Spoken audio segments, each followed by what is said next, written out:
नमस्कार।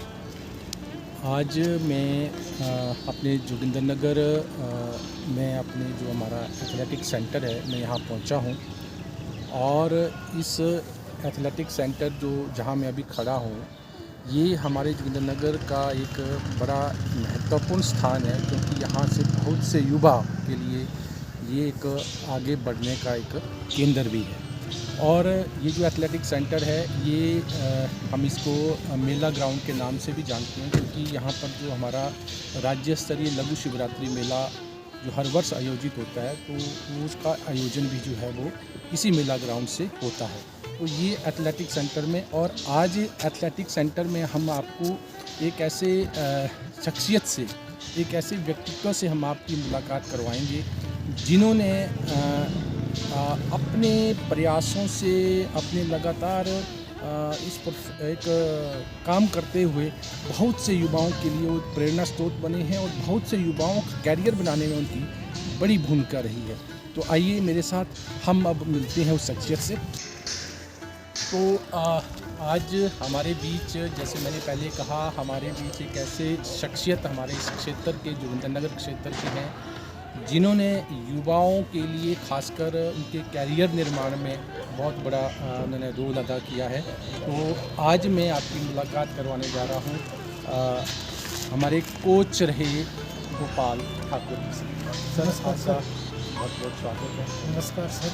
तो गोपाल ठाकुर की वैसे तो एक परिचय के मोहताज नहीं है, लेकिन मैं फिर भी कहूँगा गोपाल जी से कि थोड़ा सा ब्रीफ में अपना परिचय हम सबके बीच में रखें। फिर हम इन्होंने किस तरह का इनका सहयोग, किस तरह के प्रयास आज तक इन्होंने यहाँ पर किए हैं, उसके ऊपर हम आगे चर्चा करेंगे। तो सब थोड़ा सा एक अपना परिचय ब्रीफ में, फिर हम आगे चर्चा करेंगे। मैं एक एथलेटिक कोच गोपाल ठाकुर हूँ। मैं पहले आर्मी में था, और आर्मी से आने के बाद जो है मैं युवा सेवा और खेल विभाग में जो है बतौर कोच नियुक्त हुआ था, और कुल्लू से मैंने अपना कोचिंग कैरियर शुरू किया था। और उसके 2-3 साल के बाद मैं जोगिंदरनगर आ गया था, और जोगिंदरनगर में मुझे काम करते अभी नियर अबाउट 16 वर्ष इस क्षेत्र में कोचिंग करते हैं। जैसा गोपाल जी ने बताया, बेसिकली ये आर्मी बैकग्राउंड से रहे हैं, और इन्होंने भारतीय सेना में शुरू में काफ़ी लंबे टाइम तक मैंने काम किया। उसके बाद ये इस फील्ड में आए, और इस फील्ड में इनकी जो भी उपलब्धियां रही हैं, जो भी इन्होंने आगे अपना सहयोग दिया है, उसके ऊपर हम विस्तृत चर्चा करेंगे। तो सर, हम पहले मैं चाहूँगा हम थोड़ी चलते भी रहें जी, और आपसे चर्चा भी होती है। बिल्कुल बिल्कुल। तो जैसे मैंने आपका बैकग्राउंड, आपके साथ जो चर्चा हुई, जो बात की, तो आप गोपाल जी बेसिकली जोगिंदरनगर के ही सब डिवीज़न के ही रहने वाले हैं। और जोगिंदरनगर सब डिवीज़न में जो हमारी लड-भड़ोल तहसील है, वहाँ गांव मग्याल का जो ग्राम पंचायत खद्दर है, वहाँ के वो निवासी हैं। और गोपाल जी जैसा मैंने आपकी प्रोफाइल स्टडी की है, जैसे आपकी चर्चा भी हुई, तो आप 1982 में, जब आपने 10वीं पढ़ाई करने के बाद आप 1982 में आर्मी में चली गई, तो उस टाइम ऐसी क्या परिस्थिति थी, क्या मोटिवेशन रही कि आप सेना में चले गए? एक्चुअली मैं उसमें गांव के जो युवा होते थे, उनका एक ही रुझान होता था कि देश सेवा करनी सेना में जा कर के। जी। और हमारी बचपन से ही ऐसी थी कि आर्मी की वर्दी पहननी और देश के लिए सेवा करनी है। तो जैसे हमने 10वीं पास की, तो सबसे जल्दी मौका था, इमीडिएट जो सर्विस का मौका था वो आर्मी थी। जी। तो हमने जो है बीआरओ में जा कर के पहली बार ही खड़े हुए, और पहली बार हमने आर्मी का टेस्ट पास किया और ज्वाइन कर लिया। तो ये बड़ी हमारे लिए भी बड़ी खुशी की बात है कि देश के लिए कुछ करने के लिए का जो जज्बा, वो आपके अंदर बचपन से ही था, और आपने देश की सेवा की है। जी। तो जैसे मैं आपकी प्रोफाइल भी देख रहा था, तो आपने जब आर्मी में रहते हुए आपने बड़े बड़े ऑपरेशन, क्योंकि आर्मी समय समय पर चलाती है जब भी कोई इस तरह का संकट देश के ऊपर आता है। जी। और जैसे मैंने देखा कि 1984 में आपने ऑपरेशन ब्लू स्टार हुआ था, जी। और उसमें भी आप भागीदार रहे हैं, उसमें शामिल रहे हैं। उसके बाद आप 1987 में जो हमारा मालदीव के ऊपर एक हाँ जी, ऑपरेशन हुआ था उसमें भी आप शामिल रहे। हाँ जी, और साथ ही श्रीलंका में भी हो गया था तुरंत ही। श्रीलंका में भी 87 में ही हाँ, हुआ था, साथ साथ ही, तो उसमें भी आपकी बड़ी भागीदारी रही है। और जैसे मैं आगे देख रहा था, और क्योंकि आर्मी में हमारा जो सियाचिन है, हाँ जी, हाँ जी, ये एक सबसे दुनिया का सबसे टफेस्ट जो है वो एरिया बैटल माना जाता है, बैटलफील्ड मानी मानी जाती है। और वहाँ भी आपने जाके देश सेवा की। जी जी। तो वो सारा सफ़र कैसा रहा उस टाइम का, आर्मी का ये सारी चीज़ें आप कैसे किस तरह से देखते हैं? एक्चुअली 1982 में जब मैंने आर्मी ज्वाइन की तो मैं हैदराबाद आर्टिलरी में ज्वाइन हुआ जी। और अपनी बेसिक ट्रेनिंग के बाद मेरे को तुरंत ही कुछ बुद्धिजीवी लोगों ने, हज़ारों में बुद्धिजीवी लोग भी होते जी। हैं, उन्होंने मेरे को फिजिकल ट्रेनिंग इंस्ट्रक्टर कोर्स के लिए जो है रिकमेंड कर दिया और मैं Poona army school of physical training school से 4 साल का पीटीआई कोर्स करके मैं हैदराबाद वापस आ गया जी। और मुझे इंस्ट्रक्टर लगा दिया। जी। लेकिन मेरे को कुछ लोगों ने बोला कि आप बहुत बेहतर कर सकते हो और आप जो है अपनी पलटन में जाओ। जी। और मैं जो है जलंधर पोस्टिंग आ गया 60 हैवी रेजिमेंट। उस टाइम एक ही इंडिया में 60 हैवी रेजिमेंट होती थी जो राजा कर्ण सिंह की बटालियन थी जी। और वो वहाँ जलंधर में मेरी पोस्टिंग थी और 84 में जो है वो ऑपरेशन ब्लू स्टार हो गया। और जो टास्क मिला हमारी पलटन को मिला अमृतसर में भिक्खीविंड में जी। कि वहाँ आपने ब्लू स्टार करना है, तो पूरा जो है क्योंकि उस टाइम देश की स्थिति ऐसी थी। जी। उसके बाद फिर मैं जो है उतने में ही प्रतिभावान तो मैं बचपन से ही था, क्योंकि मैं बचपन से मेरा पिताजी हर महीने 35 किलोमीटर का सफ़र मेरे को कराता था खद्र से जोगिंदर नगर, क्योंकि जोगिंदर में हमारा चाय का बगीचा था, उसमें आना जाना होता था। तो इंश्योरेंस मेरे में बहुत ज़्यादा थी और मेरे को वहाँ सेलेक्ट कर लिया पैरा सूट के लिए कि आप पैरा के लिए आप मेरे को, और मैं आगरा पैरासूट में चला गया। जी। और वहाँ पैरासूट रेजिमेंट का तो एक ही जो है 17 पैरा फील्डर एशिया की एक ही पलटन थी जो आर्टिलरी की पैरा बटालियन थी। जी। और उसको तो टास्क ही बड़े टफ मिलते थे। और 87 में जो है वो अपना मालदीव का टास्क मिल गया और उसमें पार्टिसिपेट करने का मौका मिला। और तुरंत जुलाई में फिर 87 जुलाई में श्रीलंका मैं मूव कर गया पैरा ब्रिगेड और वहाँ का मौका मुझे मिल गया। और उसके बाद जो है फिर मैं स्पोर्ट्स भी करता रहा बीच बीच में। और 92 में जो है 17 पैरा जो है सियाचिन ग्लेशियर जो है मूव कर गई। और सियाचिन ग्लेशियर जाने से पहले बटालियन ने पूछा कि कराकुरम दर्रे में 5 लोग जाने हैं, तो मैं वॉलंटियर हो गया कि मुझे भेजो। मैं एक टीम बना के मैं कराकुरम दर्रा चला गया और कराकुरम दर्रे में मैं 3 महीने वहाँ जो रहा। और कराकुरम जैसे ही आए और बटालियन जो है वो चढ़ गई फर्स्ट ग्लेशियर में, और फर्स्ट ग्लेशियर में मुझे मौका मिल गया। वहाँ एक पोस्ट थी ऊपर जिसको बोलते थे अशोका, और उसमें मुझे जाने का मौका मिल गया और वहाँ 3 महीने में रहा और नीचे आ गया मैं। और ये जो है मुझे मौके मिले और इसका मैंने भरपूर फ़ायदा उठाया खेल के साथ साथ, क्योंकि मैं एक खिलाड़ी था। खिलाड़ी जो है वो कभी भी पीछे नहीं हटता है, वो वॉलंटियर रहता है। तो एक पाजी को हमें बड़ी खुशी है क्योंकि आपने सेना में रहते हुए और बहुत सारे ऑपरेशन में आपकी भागीदारी रही और सियाचिन जैसे टफेस्ट एल्टीट्यूड में भी जाके आपने काम किया।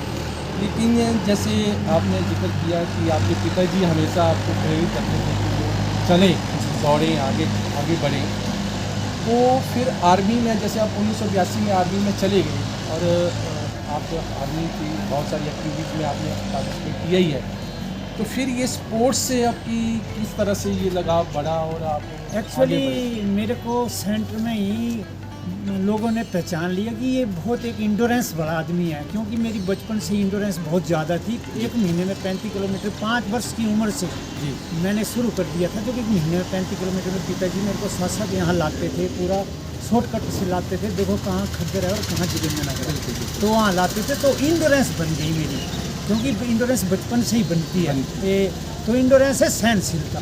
और जब आर्मी में कोई भी एक्टिविटी होती तो पहचान वाले पहचान लेते हैं कि ये आदमी बहुत इंडोरेंस वाला आदमी है। तो मेरे को जो है जब मैं जलंधर पोस्टिंग गया तो मेरे को स्पोर्ट्स में डाल दिया। और जब मैं स्पोर्ट्स में उतरा तो कोचिंग कोच ऐसे नहीं मिलती थी सुविधा, कोई कोच नहीं थे आर्मी में, बहुत कम कोच होते हैं आर्मी में। तो ऐसे फौजियों ने मेरे को साइकिल से दौड़ाते तो इंडोरेंस मेरी और इम्प्रूव हो गई, मेंटेन हुई। और जब मेरे को पार्टिसिपेशन में डाला तो मैं 84 में ही सर्विसेज पार्टिसिपेट कर लिया। और लोग हैरान थे भी, इतनी छोटी उम्र और इतना छोटा आदमी और इतना आगे कैसे निकला। उसके बाद जब मैं पैराशूट में गया तो वहाँ बड़े अच्छे खिलाड़ी थे। 17 पैरा एक ऐसी बटालियन थी इंडिया में जिसमें 7 लड़के इंटरनेशनल खिलाड़ी थे। जब मैं उनके साथ घुसा तो मैं ऑटोमेटिक खिलाड़ी बन गया। तो फिर आर्मी में इसके अलावा आपका जो ये स्पोर्ट्स से जो है सफ़र कैसा कैसा रहा? अच्छा, उसके बाद जो है फिर जब मैं आर्मी में स्पोर्ट्स करने लगा तो मैं एक ऐसा खिलाड़ी था, आज भी मेरी बटालियन मुझे याद करती है कि जिस भी गेम में मुझे डाले उसी गेम में बहुत परफॉर्म करता था। Allrounder type. जिस भी स्विमिंग में बहुत अच्छा स्विमर था मैं। उसके बाद हैंडबॉल में बहुत अच्छा हैंडबॉल का खिलाड़ी था मैं। मतलब जहाँ भी मुझे डाल देते थे वहीं, मुझे कोई स्पेशल नहीं थी कि मैंने दौड़ना ही, मेरा इंटरेस्ट था कि मैंने खेल करना है। और मैं एक बस करता रहा उससे मेरी जो है बड़ा अच्छा परफॉर्मेंस बनता रहा। और 87 सर्विसेज टीम में मैं आ गया। और उसके बाद 89 में इंटर स्टेट मैंने खेला, 90 में मैंने नेशनल खेला और 90 में ओपन इंडिया मैंने खेला।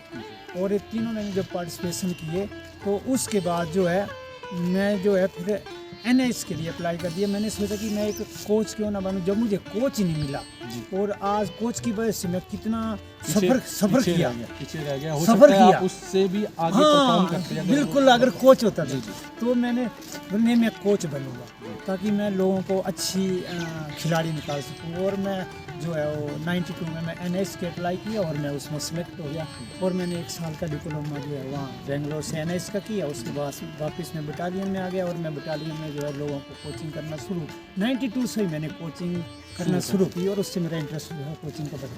तो गोपाल जी से जैसे हम चर्चा करते हैं तो गोपाल जी ने मतलब उस चीज़ को पहचाना कि एक व्यक्ति के विकास में, चाहे वो किसी भी क्षेत्र में है, उसके गुरु का या कोच का एक बहुत बड़ा रोल होता है। उस चीज़ को उन्होंने पहचाना और खुद उन्होंने जो उनके अंदर लगा कि जो कुछ कमियां थी उसको पहचानते हुए खुद यूथ को उभारने के लिए और इन्होंने कोच का डिप्लोमा भी किया। हम सर आपकी प्रोफाइल भी देख रहे थे तो आपने आपकी अगर हम एजुकेशन की बात करें, आपने BA कर रखी है, आपने CPED भी कर रखी है, MA मैंने आर्मी से करी है, पब्लिक एडमिनिस्ट्रेशन में भी।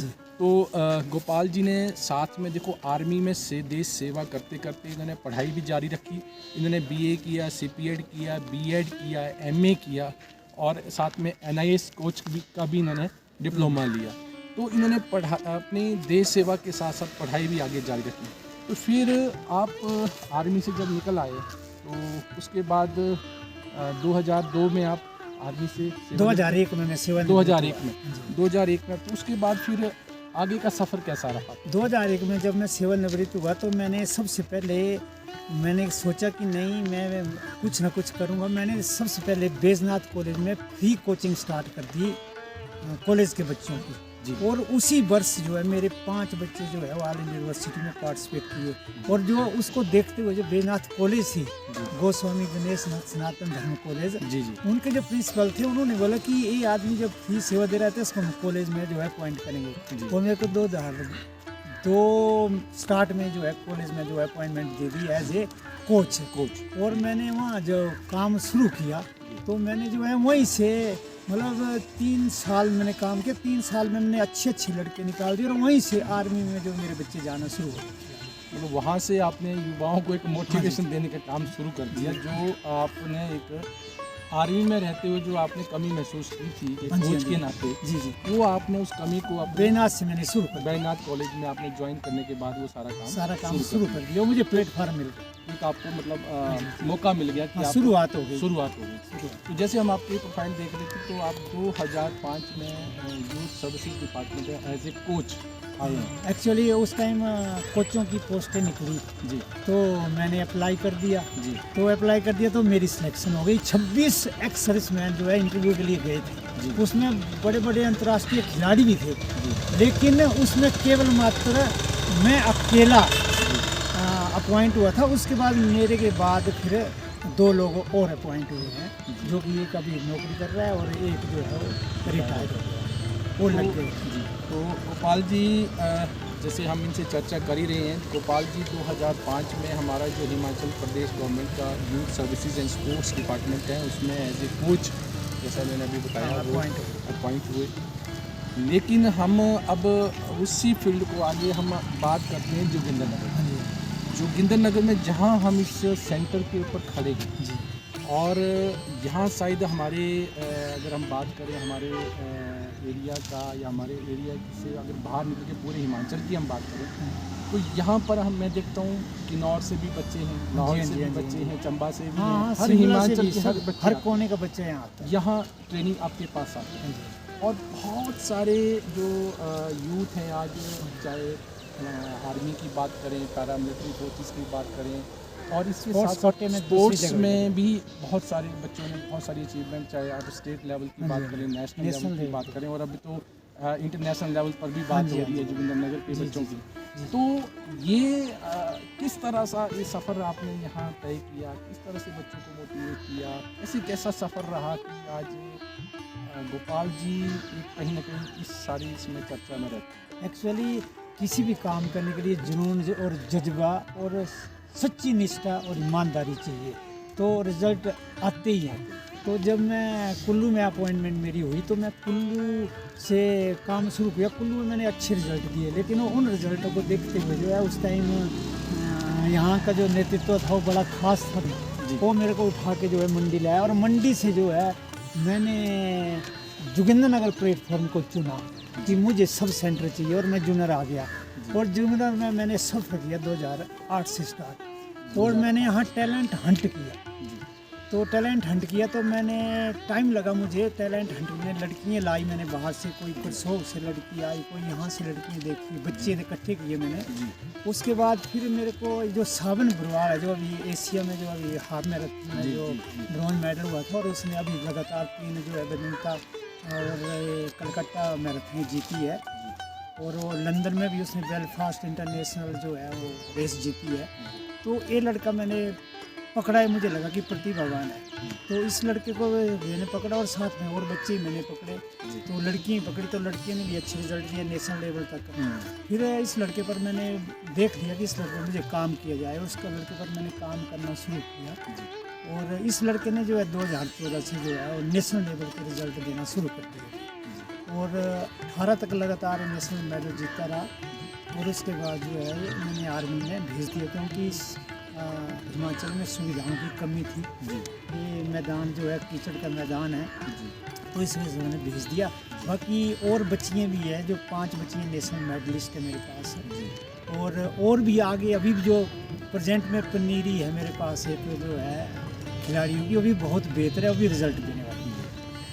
तो गोपाल जी ने 2008 में इस एथलेटिक सेंटर का काम जो है वो संभाला और रिज़ल्ट अब हमारे सामने आ रहे हैं क्योंकि बताने की आवश्यकता नहीं है, लेकिन फिर भी हम जैसे गोपाल जी ने अभी अपनी पूरा चर्चा में बताया कि अब बच्चे जो हैं वो नेशनल और स्टेट लेवल की बात नहीं कर रहे हैं, अब वो इंटरनेशनल लेवल पे जाकर जो है वो हमारे और बच्चों को भी मोटिवेशन हो रहा है, क्षेत्र का नाम कर रहे हैं और मोटिवेशन कर रहे हैं। तो ये गोपाल जी का एक बहुत बड़ा योगदान इस क्षेत्र में रहा है और अभी भी लगातार वो लगे हुए हैं बच्चों को मोटिवेट करने के लिए, आगे ले जाने के। तो अगर हम बात करें यहाँ से बहुत से कितने की बच्चे आर्मी में या दूसरे ऐसे फील्ड में गए, वो कितना की आंकड़ा रहा होगा कुछ? पहले तो मैं जूनियर की बात करूँगा, यहाँ 40 पंचायतें हैं जी। कोई ऐसी पंचायत नहीं जिसके मिनिमम 20 और मैक्सिमम एक पंचायत के 35 हैं जो रिक्रूटमेंट इंडियन आर्मी में हुई है, चाहे पैरामिलिट्री है चाहे आर्मी है। और गोपाल जी के माध्यम से देखो ये तो जोगिंदरनगर की बात है। जोगिंदरनगर जी, बाकी पद्धर, धर्मपुर, दूसरे कोटली, बैजनाथ, इनकी गिनती तो मेरे पास है ही नहीं। और नियर अबाउट मैं सोचता हूँ, मेरी ऐसे अपना अनुमान है कि यहाँ से 2000 बच्चा जो है वो स्पेशली आर्मी में रिक्रूट हुआ है और इंडियन आर्मी की ऐसी कोई बटालियन नहीं बची होगी जिसमें जोगिंदरनगर एथलेटिक सेंटर का खिलाड़ी जो है वो आज की डेट में आपको मिलेगा। ये हमारे लिए बहुत बड़ी अचीवमेंट है हमारे क्षेत्र के लिए। गोपाल जी एक ऐसे शख्सियत हैं जिन्होंने पूरा जीवन बच्चों के भविष्य निर्माण के लिए लगाया है। और जैसा कि गोपाल जी ने बताया, आज बहुत सारे बच्चे जो हैं वो सेना में रहते हुए एथलेटिक्स के क्षेत्र में या स्पोर्ट्स के हाँ, क्षेत्र वहाँ में स्पोर्ट्स भी कर रहे हैं और 2 बच्ची और अभी कोच भी तैयार की है। एक धर्मशाला में पोस्टिंग है इसी सेंटर की, जो अभी हिमाचल सरकार में काम कर रही है। एक लड़की और NIS करके जो है वो पटियाला में काम कर रही है। बहुत 2 बड़ी- कोच भी तैयार है बहुत इसी सेंटर से। अच्छी बात है, बहुत बड़ी अचीवमेंट है हमारे इस क्षेत्र के लिए गोपाल जी के माध्यम से। गोपाल जी, अब हम थोड़ा सा इससे हटके हैं, क्योंकि मैंने भी खुद ये महसूस किया, देखा था। हम अगर 2 या 3 साल पीछे जाएं, एक पूरे दुनिया में एक ऐसी महामारी आई थी, कोरोना। और कोरोना का जो दौर देख के कई बार हमें भी उस टाइम डर का महसूस, अभी भी अगर उस दौर को देखते हैं तो इस तरह का माहौल था। और जब कोरोना आया तो गोपाल जी, क्योंकि एक ऐसी महामारी थी, लोग जब ग्रस्त हो जाते थे तो पड़ोसी के पास नहीं जाते, बेटा जो है बाप के पास नहीं जाते। इवन परिवार में भी इस तरह की स्थिति पैदा हो गई थी। और कई बार हमने भी कवर किया था उस टाइम आपको। तो कई बार ऐसे इंसिडेंट हुए कि परिवार में किसी की डेथ हो गई और परिवार के लोग ही उसके अंतिम संस्कार के लिए वहाँ से भाग के खड़े हो गए। हाँ, नहीं आते। तो उस टाइम हमने देखा गोपाल जी अपने वॉलंटियर के साथ आए, निकले और पीपी किट पहन के, और आपने बहुत से ऐसे लोगों का अंतिम संस्कार भी करवाया। तो ये कैसे हो गया? ये ऐसा, अब स्पोर्ट्स वाला व्यक्ति समाज सेवा में कैसे जुड़ गया? देखो जी, जो खिलाड़ी होता है ना इस दुनिया में, जी, वो लग्न नेचर का आदमी होता है। वो उसके अंदर सब क्वालिटीज़ होती है जो असल में खिलाड़ी होता है, जो असल में, क्योंकि खेल हमें यही चीज़ें सिखाती है। सबसे पहले सिखाती है मेरे को देश सेवा, खेल। तो जब पहला दौर आया था कोरोना का, तो अब जो है लोग बहुत डर गए थे। तो मैं भी डरा था, लेकिन मेरी माँ इस पर 90 से ऊपर एज है। जब मैं घर में गया था तो कोरोना बहुत ज़्यादा था। तो मैं माँ से डिस्कस कर, मेरी माँ ने बोला कि बेटे, ये कोई बीमारी नहीं है, ये हमारे ज़माने में जुकाम होता था और पूरा परिवार लंबा पड़ जाता था। तो ये टाइम मदद का है, तो कुछ नहीं है, तुम लोगों की मदद करो। और मैं जो है वो फर्स्ट लहर में कूद गया और मैं SDM साहब से बात की। अमित मेहरा जी SDM थे कि सर, जहाँ भी समस्या होती है, मैं और मेरी टीम वॉलंटियर है। तो हमने साहब ने हमारे को 20 PPE किट जो दे दी थी एडवांस में। और जहाँ भी डेथ हुई और जिसको भी पॉजिटिव होना, वहाँ मैंने पूरा स्प्रे किया। और एक मैंने स्प्रे डे रखा था। मेरे पास उस टाइम 400 लड़के थे और ये सब चले गए थे घरों में। तो मैंने सब बच्चों को फ़ोन किया कि हम जो है एक सैनिटाइज डे करेंगे। तो बच्चों ने बोला सर क्या करेंगे? मैं बोला आप मेडिकल स्टोर में जाओ, एक 5 लीटर की कैंडी ले लो, और किसान है सबके घर में पंप है, और अपने अपने गांव जो है स्प्रे करो। और बैजनाथ, धर्मपुर, जोगिंद्रनगर, लडभड़ोल, पद्धर, मंडी, सदर, कोटड़ी, सारे जहाँ के बच्चे थे सारे गांव अपने अपने गांव में रहते हुए स्प्रे हुई। ये बहुत बड़ा योगदान। हाँ, स्प्रे हुई। और एक टीम जो है बच्चों की वॉलंटियर हो गई कि जहाँ भी सर हम आएंगे। और जब जब लोगों की डेथ हुई तो हमने 10 जो है वो 1 और 2 में, दोनों लहर में 10 डेड बॉडी जलाई थी। और ऐसी स्थिति थी उस टाइम जो परिवार था वो भी छत पर चढ़ के तमाशा देखता था हमारा कि कैसे ले जाएंगे और कैसे रिकवर करेंगे। बहुत मतलब हम कहें कि एक ऐसा दौर था जी, जिसको याद करते ही जो है उस अलग तरह का। फिर गवर्नर साहब की उसमें नॉलेज आया। मैं उसी पे आ रहा हूँ। तो आपकी गोपाल जी की उन सारी सेवाओं को कोविड के दौरान जो इन्होंने अपना योगदान दिया सामाजिक क्षेत्र में, तो महामहिम राज्यपाल जी ने आपको सम्मान किया बच्चों का सब, और पूरी जो आपके साथ टीम थी उन सबको आप प्रोत्साहन दिया। तो ये गोपाल जी एक सैनिक होने के साथ साथ, एक अच्छे स्पोर्ट्स पर्सन होने के साथ साथ, एक अच्छे सरकारी सेवक होने के साथ साथ एक अच्छे समाज सेवक भी हैं, जिन्होंने एक ऐसे दौर में हमारे समाज के लिए काम किया जब लोग पीछे भाग रहे थे, हट रहे थे। अब आप सेवानिवृत्त हो गए हैं। हाँ जी, हाँ जी। तो अब आगे का क्या है? क्योंकि सेवानिवृत्ति के बाद आदमी को लगता है कि नहीं, अब हम रिटायर हो गए हैं तो आराम करें। अभी भी कुछ अगली प्लानिंग है आपकी? नहीं, मैं तो जन्मजात ही खिलाड़ी हूँ और मेरे आखिरी सांस तक मैं यही काम करूँगा। और मैं एक अंतर्राष्ट्रीय खिलाड़ी में और कई अंतर्राष्ट्रीय खिलाड़ी दूंगा भी। और मैं जितना अनुभवी इस काम पर होता जा रहा हूँ उतने जल्दी मुझे रिजल्ट मिलते जाएंगे। और अभी तो कोचिंग करने का मुझे फ़ायदा है क्योंकि मेरे पास लंबी उम्र हो गई कोचिंग फील्ड में, और अभी तो लोगों को मेरा फ़ायदा मिलेगा। अभी जो आपके पास एक तरह से वो अनुभव का एक निचोड़ है, निचोड़ वो है। आपके पास है, वो तो वो मिलेगा और जल्दी रिजल्ट मिलेंगे। तो आज हमने आपको एक ऐसी शख्सियत से, हमारे क्षेत्र ही नहीं बल्कि मैं तो कहूँगा पूरे हिमाचल प्रदेश के लिए हमारे लिए गौरव की बात है कि एक ऐसे व्यक्ति जिन्होंने अपना पूरा जीवन देश सेवा के लिए, समाज सेवा के लिए, बच्चों के उत्थान कल्याण और उनको आगे ले जाने के लिए, मोटिवेशन के लिए लगा दिया है। तो अभी गोपाल जी से हम यही कहेंगे कि आप इसी तरह देश के लिए, समाज के लिए अपना योगदान देते रहें। हमारे बच्चे आपके माध्यम से, आपके मार्गदर्शन में और आगे जाएं। हमारे प्रदेश का नाम, हमारे देश का नाम जो है वो इंटरनेशनल लेवल तक, जैसे अभी रिजल्ट आने शुरू हो गए, हम चाहेंगे कि आगे भी आपका प्रयास इसी तरह जारी रहे। और साथ में हम ईश्वर से यही प्रार्थना करते हैं आप स्वस्थ बने रहें और आप जो है वो आपका मार्गदर्शन जो है हमारे बच्चों को, हमारे लोगों को एक लंबे टाइम तक आपका मिलता रहे। तो हम सब हमसे जुड़ने के लिए और हमसे आज बात करने के लिए आपका बहुत धन्यवाद सर।